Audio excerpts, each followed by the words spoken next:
Salam, bertemu lagi kita semua. Selamat menikmati video kami. Mohon maaf jika kami ada salah. Semoga kita baik-baik saja. Salam. Sekarang masuk ke video. Suratin Sosro Sugondo. Tentu saja kemungkinan tidak asing di telinga kita. Terlebih bagi para orang-orang yang pernah mendengarnya. Disebutkan menurut informasi yang beredar bahwa Suratin Sosro Sugondo merupakan seorang tokoh visioner yang tidak hanya dikenal sebagai pelopor dunia persepakbolaan Indonesia, tetapi juga sebagai bagian dari generasi pejuang kemerdekaan yang memanfaatkan olahraga sebagai medium perjuangan politik dan kebangkitan nasional. Suratin Sosro Sugondo lahir pada tahun 1902 di Yogyakarta dari keluarga priyayi Jawa.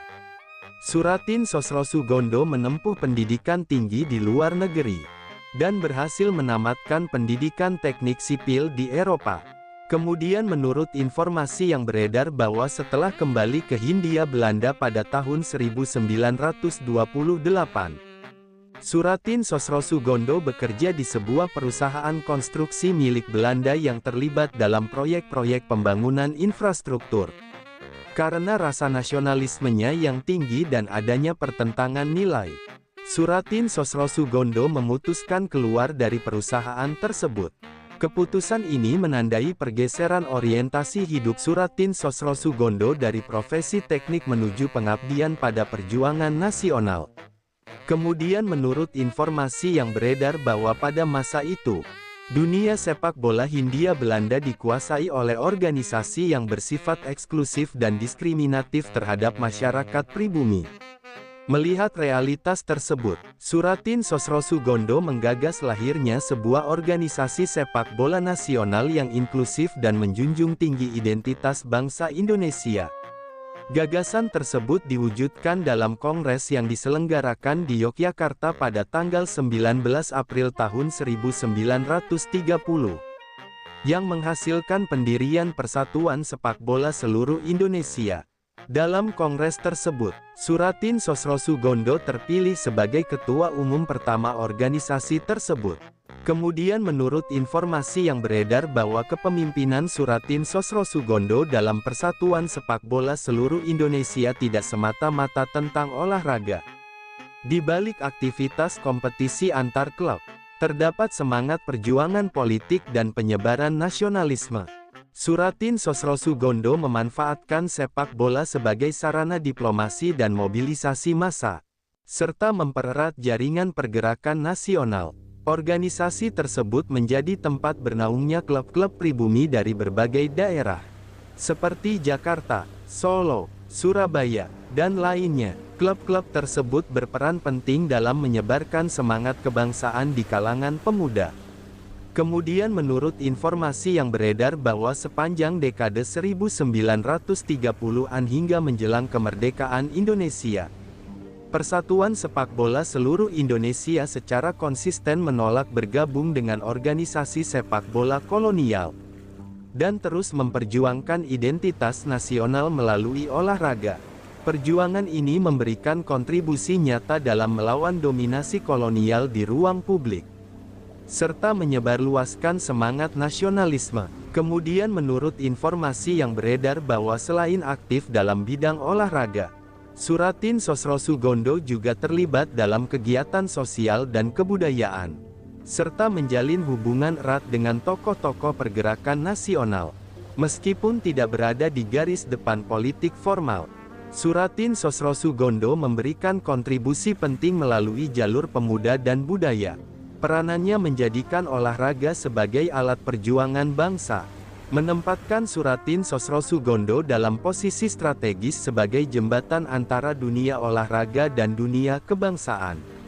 Kemudian menurut informasi yang beredar bahwa setelah Indonesia merdeka pada tahun 1945, Suratin Sosro Sugondo tetap melanjutkan peran aktif dalam pembangunan nasional, khususnya dalam pembinaan generasi muda melalui olahraga. Suratin Sosro Sugondo wafat pada tahun 1959 di Jakarta dalam keadaan yang sederhana namun penuh penghormatan dari masyarakat atas jasa-jasanya. Kemudian menurut informasi yang beredar bahwa sebagai bentuk penghormatan terhadap perjuangan dan dedikasinya, pemerintah Republik Indonesia menetapkan Soeratin Sosrosoegondo sebagai pahlawan nasional. Nama Soeratin Sosrosoegondo diabadikan dalam berbagai bentuk penghargaan. Salah satunya adalah turnamen nasional usia muda yang diberi nama Piala Soeratin. Sebagai sarana pembinaan pesepak bola muda Indonesia. Kemudian menurut informasi yang beredar bahwa Soeratin Sosrosoegondo lahir pada tanggal 17 Desember tahun 1898 dan wafat pada tanggal 1 Desember tahun 1959.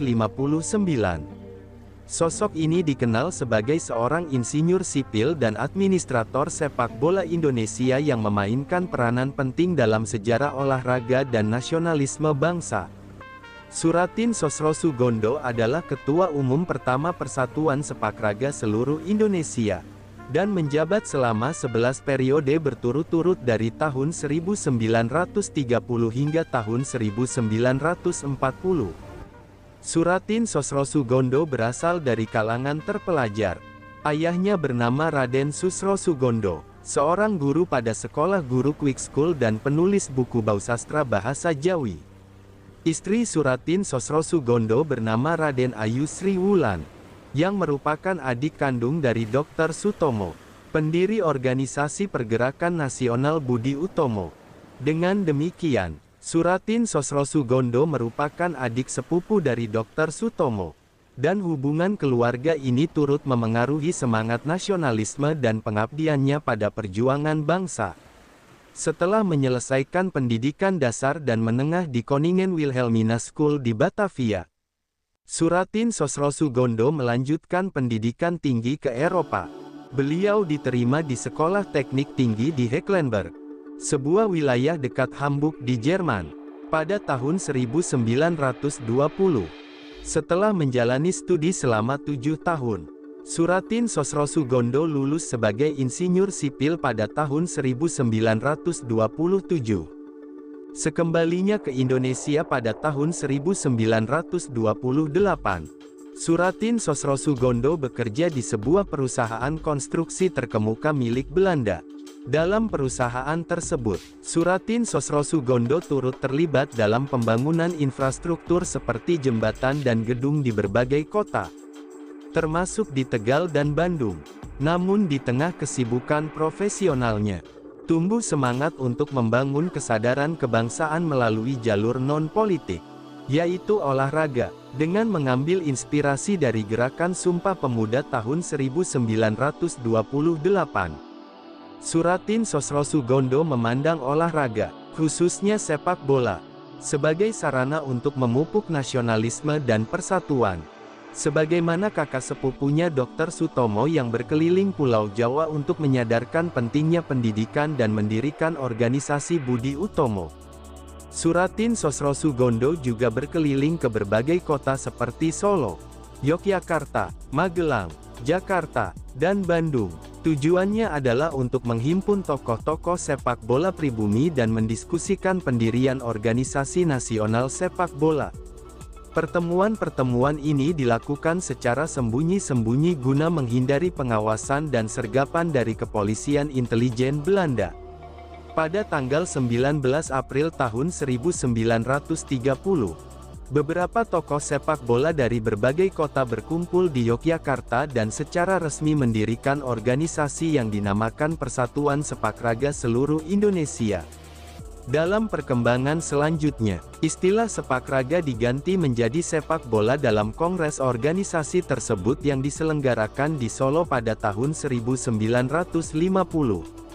Organisasi ini mulai menyelenggarakan kompetisi rutin sejak tahun 1931. Dalam konteks kompetisi melawan klub Belanda, para pengurus memberikan instruksi tidak tertulis kepada tim pribumi agar tidak kalah. Sebagai bentuk perlawanan simbolik terhadap penjajahan, Soeratin Sosrosoegondo terpilih sebagai ketua umum organisasi tersebut setiap tahun selama 11 tahun berturut-turut. dan kepemimpinannya memberikan fondasi kuat bagi gerakan persepakbolaan nasional yang selaras dengan semangat kebangsaan. Komitmennya yang tinggi terhadap organisasi membuatnya mengundurkan diri dari perusahaan Belanda tempat beliau bekerja, dan mendirikan usaha sendiri untuk tetap mandiri secara ekonomi. Ketika Jepang menjajah Indonesia dan masa revolusi kemerdekaan berlangsung, kehidupan Suratin Sosrosoegondo mengalami masa-masa sulit. Rumah tempat tinggalnya dirusak oleh pihak militer Belanda. Meski demikian, Suratin Sosrosoegondo tetap menunjukkan pengabdiannya dengan aktif di Tentara Keamanan Rakyat dan menerima pangkat Letnan Kolonel.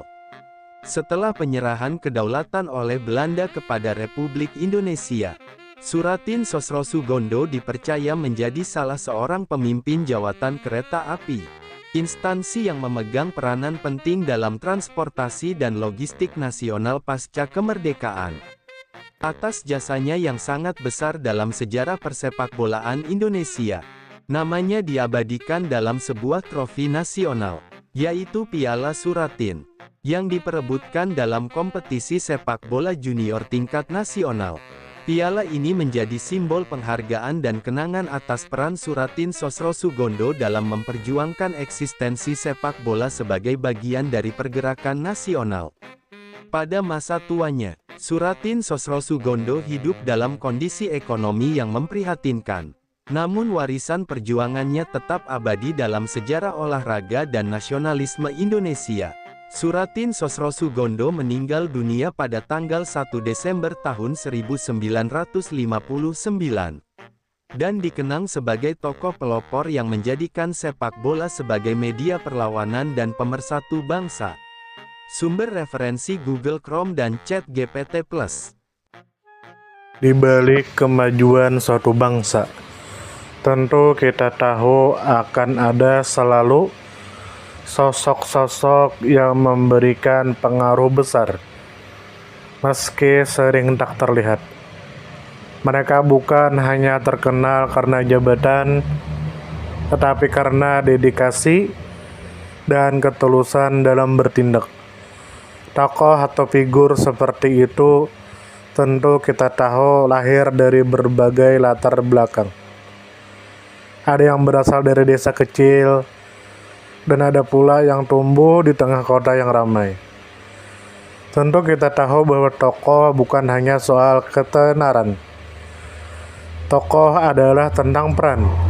Mereka bisa menjadi seorang guru yang sabar mendidik di pelosok negeri, atau seorang warga biasa yang peduli terhadap lingkungan dan konsisten menjaga kebersihan kampungnya. Semoga apa yang kami sampaikan bisa bermanfaat, menambah wawasan, dan jadi motivasi positif untuk kita semua. Dan tentunya semoga kita semua selalu diberikan kesehatan, selalu dilancarkan rezeki, selalu dimudahkan segala urusannya. Dan jika Anda mempunyai pertanyaan atau komentar atau saran, langsung saja tulis di kolom komentar.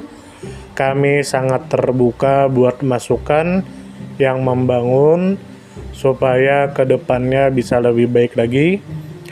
Jangan lupa like, share, subscribe biar Anda tidak ketinggalan konten-konten seru dan bermanfaat. Tetap semangat, jaga kesehatan, dan terus jadi versi terbaik dari diri Anda. Sampai berjumpa di video selanjutnya. Salam hangat dari kami semua, dan selamat beraktivitas. Jika ada salah kata atau penyampaian yang kurang pas, itu murni kami pribadi yang salah. Terima kasih banyak, mohon maaf yang sebesar-besarnya. Semoga kita dan orang tua kita masuk surga, amin, salam damai.